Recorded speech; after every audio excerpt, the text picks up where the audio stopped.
ವಾಲ್ಮೀಕಿ ನಿಗಮದ 187 ಕೋಟಿ ಅವ್ಯವಹಾರದ ರಹಸ್ಯ ಬಯಲಾಗ್ತಾ ಇದೆ. ವಾಲ್ಮೀಕಿ ಕೇಸ್ನಲ್ಲಿ ಎಸ್ಐಟಿ ತನಿಖೆ ಹಾಗಾದ್ರೆ ಹೇಗ್ ಸಾಗ್ತಾ ಇದೆ? ಎಸ್ಐಟಿ ಈಗ ವಾಲ್ಮೀಕಿ ಕೇಸ್ನ ತನಿಖೆಯನ್ನ ನಡೆಸ್ತಾ ಇದೆ. ಹಾಗಾದ್ರೆ ತನಿಖೆ ಹೇಗ್ ಸಾಗ್ತಾ ಇದೆ? ಇದು ಏಷ್ಯಾನೆಟ್ ಸುವರ್ಣ ನ್ಯೂಸ್ ನ ಬಿಗ್ ಎಕ್ಸ್ಕ್ಲೂಸಿವ್ ಆದಂತಹ ಸುದ್ದಿ. ವಾಲ್ಮೀಕಿ ಕೇಸ್ನ ತನಿಖೆಯನ್ನ ಎಸ್ಐಟಿ ಹೇಗ್ ಮಾಡ್ತಾ ಇದೆ? ವಾಲ್ಮೀಕಿ ಕೇಸ್ನಲ್ಲಿ ಎಸ್ಐಟಿಯಿಂದ ಪಕ್ಷಪಾತದ ತನಿಖೆ ಆಗ್ತಾ ಇದೆಯಾ ಅನ್ನುವಂತ ಅನುಮಾನ ಕಾಡ್ತಾ ಇದೆ.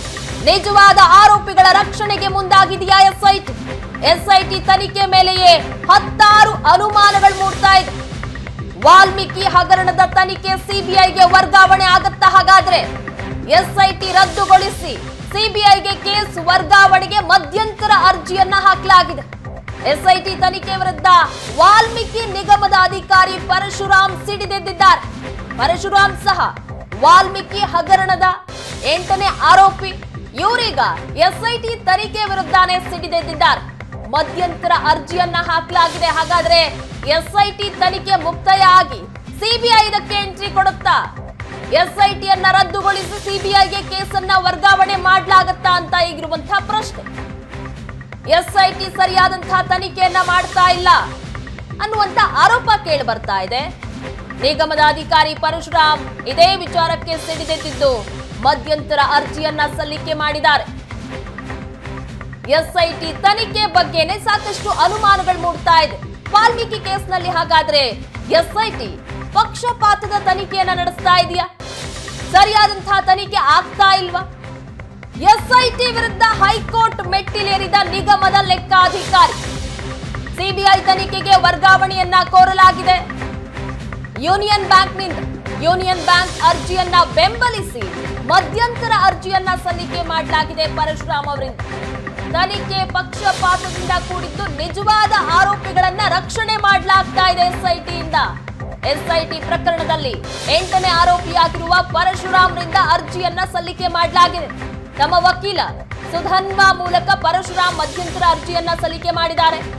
ಎಸ್ಐಟಿ ನಡೆಸ್ತಾ ಇರುವಂತಹ ಪ್ರಕರಣ ಸಿಬಿಐಗೆ ವರ್ಗಾವಣೆ ಮಾಡಬೇಕು ಅಂತ ಅರ್ಜಿಯಲ್ಲಿ ಉಲ್ಲೇಖ ಆಗಿದೆ.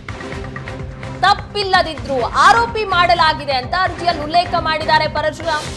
ನಿಜವಾದಂತಹ ಆರೋಪಿಗಳ ರಕ್ಷಣೆ ಜೊತೆ ಅಮಾಯಕರ ಬಂಧನ ಆಗ್ತಾ ಇದೆ ಅನ್ನೋದು ಇವರ ಆರೋಪ.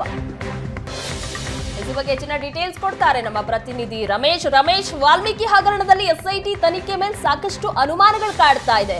ಅದರಲ್ಲೂ ಈಗ ಪರಶುರಾಮ್ ಅವರು ಮೇಲ್ಮನವಿ ಸಲ್ಲಿಕೆ ಮಾಡಿದ್ದಾರೆ, ಎಸ್ಐಟಿ ಪಕ್ಷಪಾತದ ತನಿಖೆ ಮಾಡ್ತಾ ಇದೆ ಅಂತ. ಏನೆಲ್ಲ ಬೆಳವಣಿಗೆ ಆಗ್ತಾ ಇದೆ ಈ ವಿಚಾರಕ್ಕೆ ಸಂಬಂಧಪಟ್ಟಂತೆ?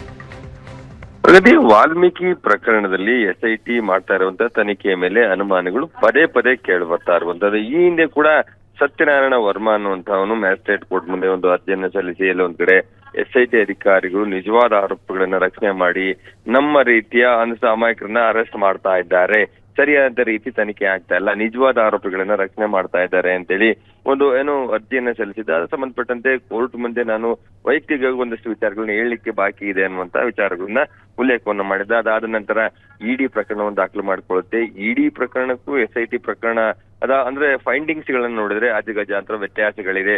ಎಲ್ಲ ಒಂದ್ ಕಡೆ ಎಸ್ಐಟಿ ತನಿಖೆ ಸಂದರ್ಭದಲ್ಲಿ ದದ್ದಲ್ ಆಗ್ಲಿ ನಾಗೇಂದ್ರ ಅವರಾಗ್ಲಿ ಆರೋಪಿಗಳೇ ಅಲ್ಲ ಅನ್ನುವಂತ ನಿರ್ಧಾರಕ್ಕೆ ಬರ್ತಾರೆ. ಆದ್ರೆ ಇಡಿ ನಾಗೇಂದ್ರ ಅವ್ರನ್ನ ಅರೆಸ್ಟ್ ಮಾಡಲಾಗಿರುವಂತದ್ದು.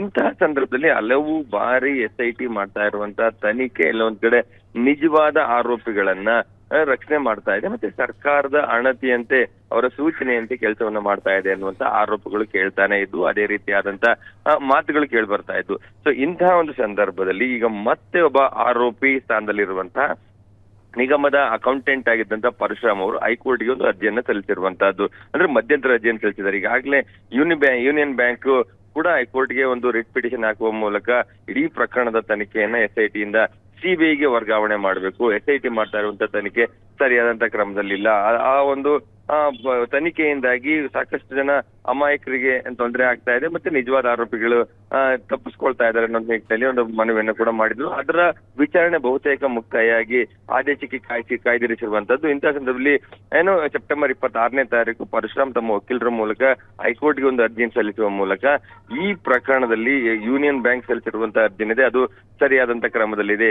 ಅವರು ಎಸ್ಐಟಿ ಅಧಿಕಾರಿಗಳು ನಿಜವಾದ ಆರೋಪಿಗಳನ್ನ ರಕ್ಷಣೆ ಮಾಡ್ತಾ ಇದ್ದಾರೆ, ಪಕ್ಷಪಾತದ ತನಿಖೆಯನ್ನ ಮಾಡ್ತಾ ಇರುವಂತದ್ದು. ಇಂತಹ ಸಂದರ್ಭದಲ್ಲಿ ಪ್ರಕರಣವನ್ನ ಸಿಬಿಐಗೆ ವರ್ಗಾವಣೆ ಮಾಡುವಂತದ್ದು ಸೂಕ್ತ ಅನ್ನುವಂತ ನಿಟ್ಟಿನಲ್ಲಿ ಮತ್ತೆ ಈ ಪ್ರಕರಣದಲ್ಲಿ ನನ್ನನ್ನ ಅರ್ಜಿದಾರರಾಗಿ ಅಥವಾ ಪ್ರತಿವಾದಿಯಾಗಿ ನನ್ನನ್ನು ಪರಿಗಣಿಸಿ ಈ ಪ್ರಕರಣದಲ್ಲಿ ಹಿಯರ್ ಮಾಡಬೇಕು, ಜೊತೆಗೆ ಈ ಪ್ರಕರಣವನ್ನು ಸಿಬಿಐಗೆ ವಹಿಸಬೇಕು ಅನ್ನೋ ನಿಟ್ಟಿನಲ್ಲಿ ನನ್ನ ಬೆಂಬಲ ಇದೆ ಅನ್ನುವಂತ ನಿಟ್ಟಿನಲ್ಲಿ ಒಂದು ಅರ್ಜಿಯನ್ನು ಸಲ್ಲಿಸಿರುವಂತದ್ದು. ಇದಕ್ಕೆ ಸಂಬಂಧಪಟ್ಟಂತೆ ಇದೇ ತಿಂಗಳ 14 ಅಥವಾ 15ಕ್ಕೆ ಹೈಕೋರ್ಟ್ ಆದೇಶವನ್ನು ಮಾಡುವಂತ ಸಾಧ್ಯತೆಗಳಿರುವಂತದ್ದು. ಆ ನಿಟ್ಟಿನಲ್ಲಿ SIT ಮಾಡ್ತಾ ಇರುವಂತ ತನಿಖೆನ ಸಂಪೂರ್ಣವಾಗಿ ರದ್ದು ಮಾಡಿ ಪ್ರಕರಣವನ್ನು ಸಿಬಿಐ ವಹಿಸುತ್ತಾ ನೋಡ್ಬೇಕಾಗಿರುವಂತದ್ದು. ಪ್ರಗತಿ ಇಲ್ಲಿ ನೋಡ್ತಾ ಇದ್ರೆ ಹಲವು ಬಾರಿ SIT ಮೇಲೆ ಒಂದಷ್ಟು ಹಲವರು ಅನುಮಾನವನ್ನು ವ್ಯಕ್ತಪಡಿಸ್ತಾ ಇದ್ದಾರೆ. ಈಗ ರಾಜ್ಯ ಸರ್ಕಾರದ ಸಿಬಿಐ ತನಿಖೆಗೆ ನೀಡುವಂತಹ ಸಾಧ್ಯತೆ ಎಷ್ಟಿದೆ ಅಂತ ಈಗಾಗಲೇ ಇವರು ಆರೋಪ ಮಾಡ್ತಾ ಇರೋ ಪ್ರಕಾರ ಇಡಿ ಸಹ ತನಿಖೆ ಮಾಡಿದೆ, ಅದೇ ಬೇರೆ ರೀತಿಯಾದಂತಹ ಮಾಹಿತಿಯನ್ನ ಕಲೆಕ್ಟ್ ಮಾಡ್ತಾ ಇದೆ. SIT ಅವ್ರು ಏನ್ ಮಾಡ್ತಾ ಇದ್ದಾರೆ ಅನ್ನುವಂತಹ ಪ್ರಶ್ನೆ ಹೇಳುವಂತಹ ಆರೋಪಗಳನ್ನು ಮಾಡಿದ್ದಾರೆ. ಹಾಗಾಗಿ ಸಿಬಿಐ ತನಿಖೆಗೆ ನೀಡುವಂತಹ ಸಾಧ್ಯತೆ ಎಷ್ಟಿದೆ ಅಂತ ಅನ್ನಿಸ್ತಾ ಇದೆ ರಮೇಶ್? ಪ್ರಗತಿ, ಈಗಾಗಲೇ ಸಿಬಿಐ ಒಂದು FIR ನ ದಾಖಲು ಮಾಡಿಕೊಂಡಿದೆ. ಇಡಿ ಪ್ರಕರಣವನ್ನ ತನಿಖೆ ಮಾಡ್ತಾ ಇದೆ, SIT ಮಾಡ್ತಾ ಇದೆ. ಈ ಸಂದರ್ಭದಲ್ಲಿ ಯೂನಿಯನ್ ಬ್ಯಾಂಕ್ ನ ಒಂದು ಮನವಿ ಇರುವಂತಹದ್ದು SIT ಏನ್ ತನಿಖೆ ಮಾಡ್ತಾ ಇದೆ, ಈ ತನಿಖೆಯನ್ನ ಸಂಪೂರ್ಣವಾಗಿ ರದ್ದು ಮಾಡಿ, ಅಂದ್ರೆ ಅವ್ರ ಪ್ರಕರಣ ತನಿಖೆಯನ್ನ ಮುಂದುವರಿಸಬಾರದು, ಆ ಒಂದು ವಿಚಾರವನ್ನ ಸಿಬಿಐಗೆ ವರ್ಗಾವಣೆ ಮಾಡಬೇಕು ಅನ್ನುವಂಥದ್ದು ಅವರ ಮನವಿ ಆಗಿರುವಂತದ್ದು. ಹಾಗಾಗಿ SIT ತನಿಖೆ ಮಾಡುವಂತ ಸಂದರ್ಭದಲ್ಲಿ ಒಂದಷ್ಟು ಏನೋ ಪ್ರಕರಣದ ತನಿಖೆಗೆ ಸಾಕಷ್ಟು ಸಮಸ್ಯೆಗಳಾಗತ್ತೆ ಅನ್ನುವಂಥದ್ದು. ಅದರಲ್ಲಿ ಅವರ ಅನುಮಾನಗಳಂದ್ರೆ ಸಾಕಷ್ಟು ಸಾಕ್ಷಿಗಳನ್ನ ಅವರು ಪಡ್ಕೊಳ್ಳುವಂತ ಸಂದರ್ಭದಲ್ಲಿ ಕೂಡ ಮುಂದಿನ ತನಿಖೆಗೆ ಸಮಸ್ಯೆ ಆಗುತ್ತೆ. ಹಾಗಾಗಿ SIT ತನಿಖೆ ಮಾಡೋದನ್ನ ಸಂಪೂರ್ಣವಾಗಿ ನಿಲ್ಲಿಸಬೇಕು. ಅದನ್ನ ಅವ್ರ ಬಳಿ ಇರುವಂತ ಸಾಕ್ಷಿಗಳು ಏನಿದೆ ಅಥವಾ ಬೇರೆ ಬೇರೆ ರೀತಿಯಾದಂತ ದಾಖಲೆಗಳಿದೆ ಅದೆಲ್ಲವನ್ನೂ ಸಿಬಿಐಗೆ ವಹಿಸಬೇಕು ಅಂತ ನಿಟ್ಟಿನಲ್ಲಿ ಮನವಿಯನ್ನು ಮಾಡಿರುವಂತದ್ದು. ಈಗಿರುವಂತದ್ದೇನೆಂದ್ರೆ ರಾಜ್ಯ ಸರ್ಕಾರ ಹೇಳ್ತಾ ಇದೆ, ಇಲ್ಲ ಇದು ರಾಜ್ಯದ ವಿಚಾರ ಆಗಿರೋದ್ರಿಂದ ರಾಜ್ಯ ಸರ್ಕಾರದ ನಿಗಮದಲ್ಲಿ ಒಂದಷ್ಟು ಅವ್ಯವಹಾರಗಳಾಗಿರುತ್ತೆ, ರಾಜ್ಯ ಸರ್ಕಾರದ ಅಡಿ ಬರುವಂತ SIT ಅಥವಾ CID ಅಧಿಕಾರಿಗಳು ತನಿಖೆಯನ್ನ ಮಾಡ್ಲಿಕ್ಕೆ ಅವಕಾಶಗಳಿದೆ. ಆ ನಿಟ್ಟಿನಲ್ಲಿ ಸರಿಯಾದಂತ ರೀತಿ ತನಿಖೆಯನ್ನ ಮಾಡಿದ್ದಾರೆ ಅನ್ನುವಂಥದ್ದನ್ನ ಹೈಕೋರ್ಟ್ಗೆ ವಾದವನ್ನ ಮಾಡಿದ್ದಾರೆ. ಆದ್ರೆ ಯೂನಿಯನ್ ಬ್ಯಾಂಕ್ ವಾದವನ್ನ ಪರಿಗಣಿಸಿ ಹೈಕೋರ್ಟ್ ಈ ಪ್ರಕರಣವನ್ನ ಸಂಪೂರ್ಣವಾಗಿ ಸಿಬಿಐಗೆ ನೀಡುತ್ತಾ ಅನ್ನುವಂಥದ್ದು ನೋಡ್ಬೇಕಾಗಿರುವಂತದ್ದು. ಈ ಮಧ್ಯೆ ಒಬ್ಬ ಆರೋಪಿ ಸ್ಥಾನದಲ್ಲಿರುವಂತ ನಿಗಮದ ಉನ್ನತ ಹುದ್ದೆಯಲ್ಲಿದ್ದಂತ 6 ವ್ಯಕ್ತಿ ಈ ಮಧ್ಯಂತರ ಅರ್ಜಿ ಸಲ್ಲಿಸಿರುವಂತದ್ದು ಮತ್ತು SIT ಮೇಲೆ ಒಂದಷ್ಟು ಅನುಮಾನವನ್ನ ಮೂಡಿಸುವಂತೆ ಮಾಡಿರುವಂತಹದ್ದು. ಪ್ರಗತಿ, ಥ್ಯಾಂಕ್ ಯು ರಮೇಶ್ ನಿಮ್ಮೆಲ್ಲ ಡೀಟೇಲ್ಸ್ಗಾಗಿ.